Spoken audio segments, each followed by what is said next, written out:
I like to go for long walks, walks that cleanse the lungs and cleanse the spirit.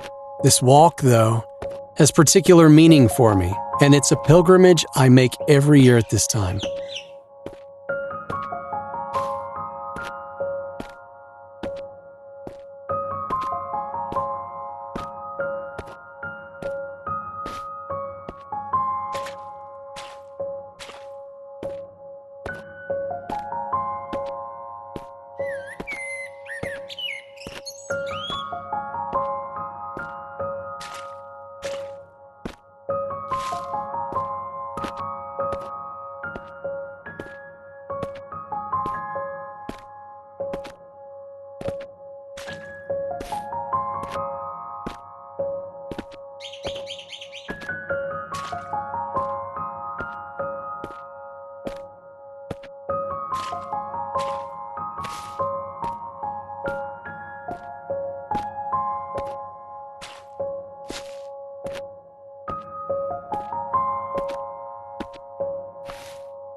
I can remember every detail of my wife's appearance, even though she's been gone for nearly 10 years.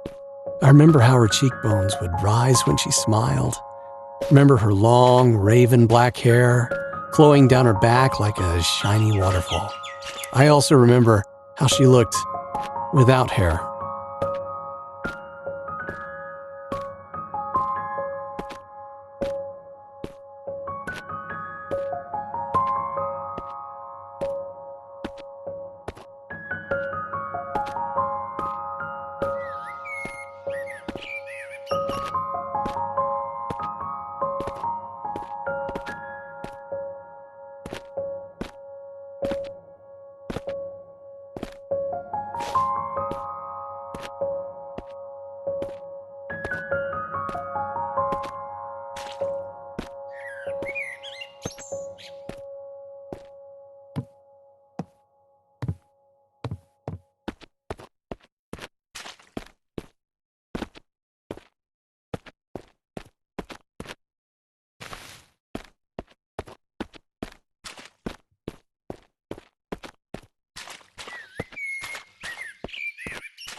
She was still beautiful, and she could still smile, but not as often as she used to. The sickness came and went quickly enough, but when it went, it took her with it. I was only 31 years old at the time. She, 33, and our daughter, Emily, had only recently turned 6.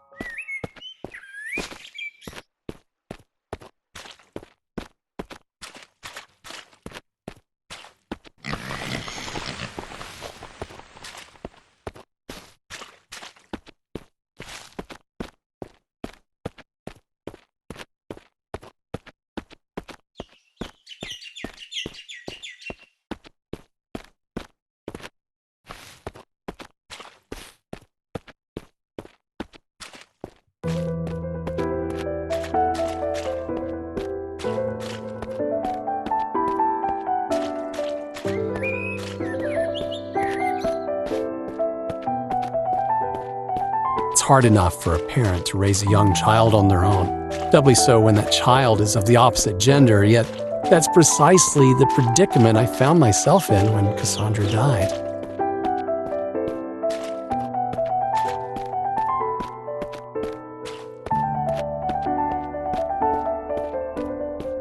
By all all means, both sets of grandparents did their best to help out, but my pride dictated that I could only ask so much of them. I needed to prove to everyone, not at least of all myself, that I could do this. I had no desire to be the all but absent father that my own had been, but an endeavor to spend as much time as I could caring for my daughter in the most direct way possible. I won't deny that the odd drink came in handy during this early period, but it was yet to become a problem.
Much greater challenges in the early days were the ones that people would think almost trivial, ensuring my daughter was safe when she used public restrooms and that she cleaned herself properly when she was in the bathtub. Responsibilities that would normally fall upon the female parent when there is one.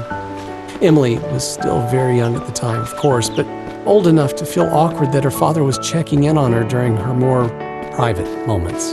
There's no denying that the presence of a woman would have alleviated much of the burden cast suddenly upon both of our lives.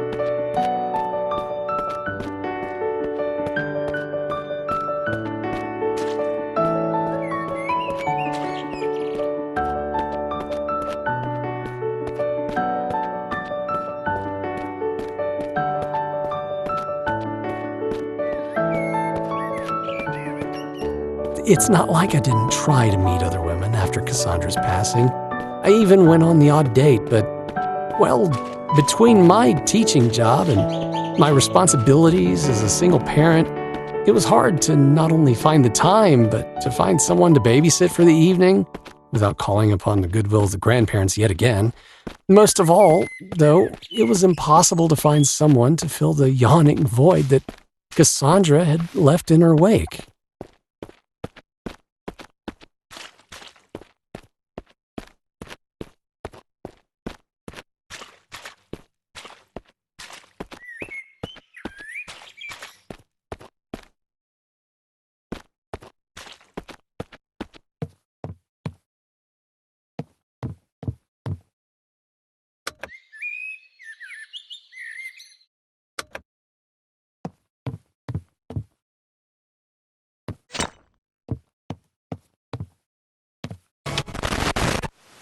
I never asked you to be alone, my sweet. You'd have had my blessing if you had found someone else.